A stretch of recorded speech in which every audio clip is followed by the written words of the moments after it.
ମୋର ଏହି କଥାକୁ ସବୁଦିନ ପାଇଁ ମନେ ରଖ। ତୁମର ସୁଖ ବେଳେ ମୋତେ ମନେ ପକାଅ କି ନ ପକାଅ, କିନ୍ତୁ ତୁମର ଦୁଃଖ ବେଳେ ମୋତେ ନିଶ୍ଚୟ ମନେ ପକାଅ। ମୋ ପାଖକୁ ଆସି ମୋ ସହିତ କଥା ହୁଅ। କିନ୍ତୁ ଯେତେବେଳେ ବି ତୁମେ ଖୁସି ଥାଅ, ତେବେ ବି ମୋ ସହିତ କଥାବାର୍ତ୍ତା କରିପାରିବ ପିଲାମାନେ। ମୁଁ ତ କହୁଛି କି ମୋତେ ତୁମର ଦୈନନ୍ଦିନ କାର୍ଯ୍ୟର ଏକ ଅଂଶ କରିନିଅ। ନିଜର ଉଠିବା, ବସିବା, ଖାଇବା, ପିଇବା ସମୟରେ ମୋ ସହିତ କଥାବାର୍ତ୍ତା କର। ମୁଁ ତୁମର ସମସ୍ତ କଥା ଶୁଣେ। ତୁମ ସହ କଥା ହେବାକୁ ବ୍ୟସ୍ତ ହୋଇ ଉଠେ ସର୍ବଦା। ତୁମ ସହିତ କଥାବାର୍ତ୍ତା କରିବାକୁ ମୁଁ ସର୍ବଦା ଆଗ୍ରହୀ ଅଟେ।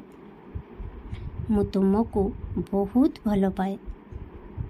ମୁଁ ତୁମର କଥା ଶୁଣିବାକୁ ଏବଂ ତୁମ ସହ କଥା ହେବାକୁ ବହୁତ ପସନ୍ଦ କରେ। ନିଜର ସମସ୍ୟାକୁ ଭୁଲିଯାଇ ତୁମେ ସର୍ବଦା ଅନ୍ୟମାନଙ୍କ ପାଇଁ, ଅନ୍ୟମାନଙ୍କୁ ସାହାଯ୍ୟ କରିବା ପାଇଁ ତତ୍ପର ରହିଥାଅ। ସେଥିପାଇଁ ତୁମେ ମୋର ଖାସ୍ ସନ୍ତାନମାନଙ୍କ ମଧ୍ୟରୁ ଜଣେ।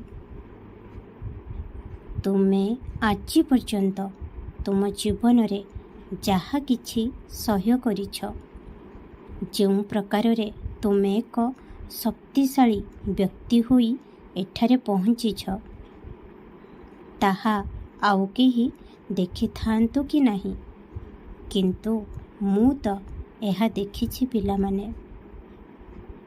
ସେଥିପାଇଁ ଆଜି ମୁଁ ତୁମକୁ ସାବାସୀ ଦେବାକୁ ଆସିଛି, ତୁମର ପ୍ରଶଂସା କରିବାକୁ ଆସିଛି। ମୁଁ ତୁମକୁ ବହୁତ ସାରା ଆଶୀର୍ବାଦ ଦେଉଛି। ତୁମର କଲ୍ୟାଣ ହେବ। ତୁମକୁ ବହୁତ ପ୍ରସିଦ୍ଧି ମିଳିବ। ତୁମେ ନିଜ ପରିବାରର ଚିନ୍ତା ଆଦୌ କର ନାହିଁ, ବିଲକୁଲ ବି ନୁହେଁ।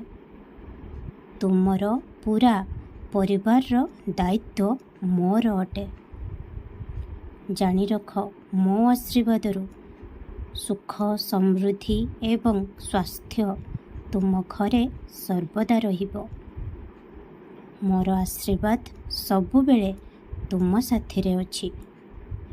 ତୁମେ କେବଳ ତୁମର କର୍ମକୁ ସର୍ବଦା ଭଲ ରଖ ଏବଂ ତୁମର ଭକ୍ତି ଏବଂ ବିଶ୍ୱାସକୁ ଏହିଭଳି ଭାବରେ ବଜାୟ ରଖ।